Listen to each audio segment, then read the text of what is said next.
नमस्कार दोस्तों, कैसे हैं आप सभी। एक बार फिर से आप सभी का स्वागत है आपके अपने YouTube चैनल प्रॉफिट स्टडी में। तो साथियों, आज की इस वीडियो में बात करने वाले हैं रेलवे ग्रुप डी भर्ती 2025 के अंतर्गत अभी साथियों चल रहा आपका मॉडिफिकेशन। मतलब जो भी आपका फॉर्म में गलती है वो अभी आपको रेलवे मौका दे रहा, आप समय रहते अपनी गलतियों को सुधार सकते हो। इसी बीच बहुत सारे साथियों का जो बहुत बड़ा मिस्टेक यहाँ पे सामने आया और YouTube पे अलग अलग तरह की वीडियो अवेलेबल है। कोई बोल रहा है कि उस ऐप ऑप्शन को इनेबल करना है, कोई बोल रहा है कि उस ऑप्शन को इनेबल नहीं करना है। तो टेंशन मत लीजिए, इसको लेकर हमने आरआरबी के तरफ से जो अपडेट है उसके माध्यम से अपडेट आ गया है, जिसके बारे में आज की इस वीडियो में हम संपूर्ण डिटेल देखने वाले हैं। और साथियों, एक बात का ध्यान रखिएगा कि अंतिम मौका, अंतिम अवसर है आपके पास। अगर कोई गलती किए हो तो अभी सुधार लीजिए, आप लोग के पास अभी अवसर है। ठीक है, तो चलिए वीडियो की शुरुआत करते हैं। इससे पहले जितने कैंडिडेट चैनल पे फर्स्ट टाइम है सब्सक्राइब नहीं किए,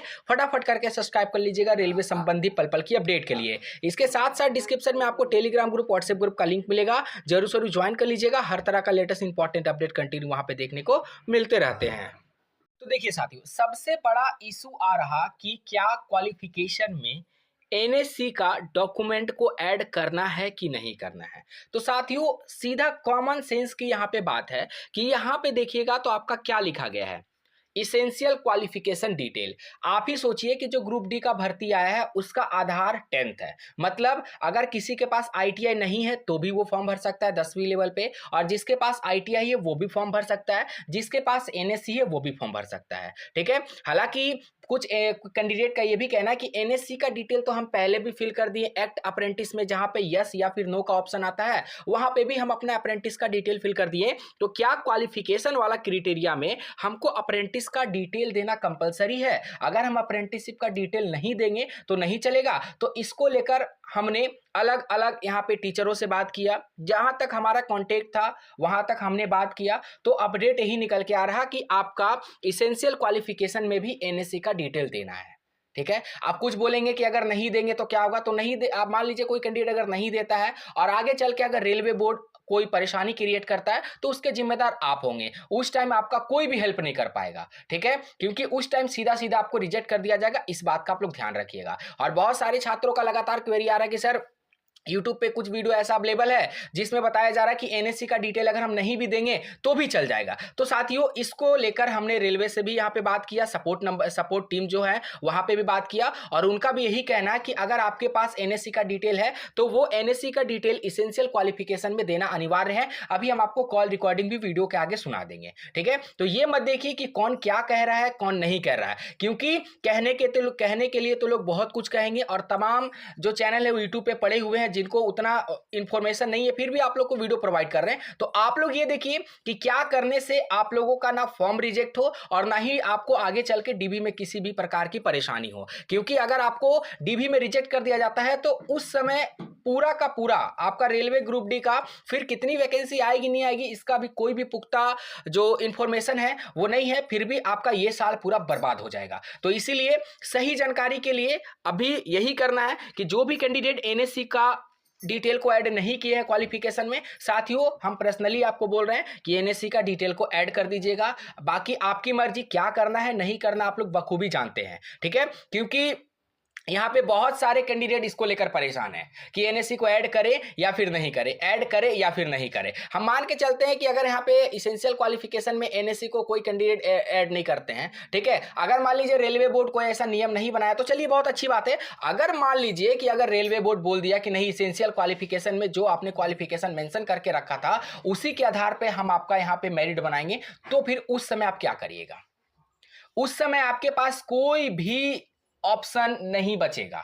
और आप लोग को पता है कि जनरल नॉर्मल में कितना कट ऑफ यहाँ पे हाई जाएगा, क्योंकि वैकेंसी भी बहुत कम है। 32,000 के आसपास ही आपका वैकेंसी निकाला गया है, जिसमें आप लोग को 6500 6400 कुछ वैकेंसी सीसीए को और 6400 कुछ वैकेंसी आपका एक्स सर्विसमैन को दिया गया है। ठीक है, तो आप लोगों से यही निवेदन करेंगे कि जो भी आपके पास योग्यता है, चाहे वो 10वीं का हो, आईटीआई का हो, एनएससी का हो, वो सारा का सारा योग्यता आप लोग यहाँ पे दीजिए। हालांकि अभी देखिए आईटीआई को लेकर भी यहाँ पे इंफॉर्मेशन आ रहा, अगर हो सके बाद में मॉडिफाई होगा तो आप लोग को आईटीआई का भी क्वालिफिकेशन को ऐड करना अनिवार्य हो जाएगा। बाकी चलिए अभी यहाँ पे जो रेलवे से वार्तालाप हुआ है उसका रिकॉर्डिंग आप लोगों के सामने रख देते हैं। आप लोग खुद यहाँ पे डिसाइड कर लीजिएगा कि आपको एनएससी ऐड करना है या फिर एनएससी ऐड नहीं करना है।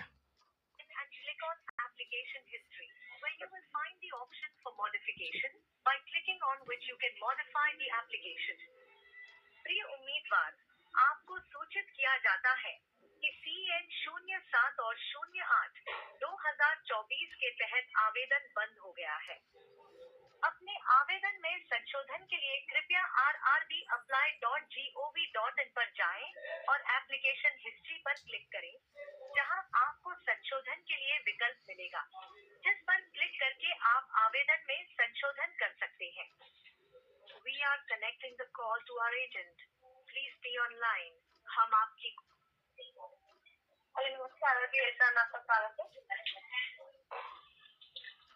हेलो, इसको बताइए।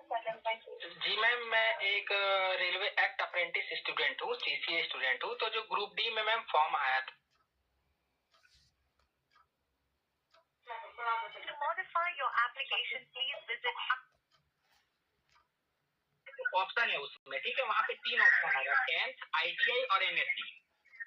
तो एक NSC स्टूडेंट को NSC का वहाँ पे डिटेल फिल करना है या नहीं करना है, बस मैं इतना ही पूछ रहा हूँ। हाँ जी सर, आपको डिटेल्स फिल करना है। फिल करने के बाद मॉडिफिकेशन का ऑप्शन तो आ रहा होगा ना, हाँ, आप मॉडिफिकेशन करते हैं तो कर लीजिए।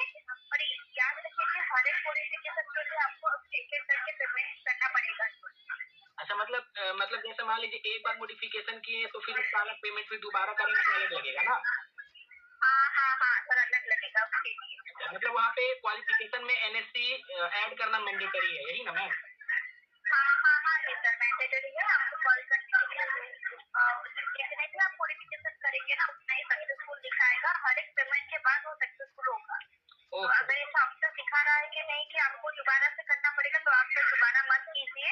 आप अपना फोन का ब्राउजर वगैरह हिस्ट्री डिलीट करके रिफ्रेश करके फिर से दोबारा से कीजिए, क्योंकि वरना वो कभी-कभी नेटवर्क इश्यू की वजह से भी ऐसा दिखाता है कि दोबारा कॉल कीजिए। ओके मैम, ओके, धन्यवाद।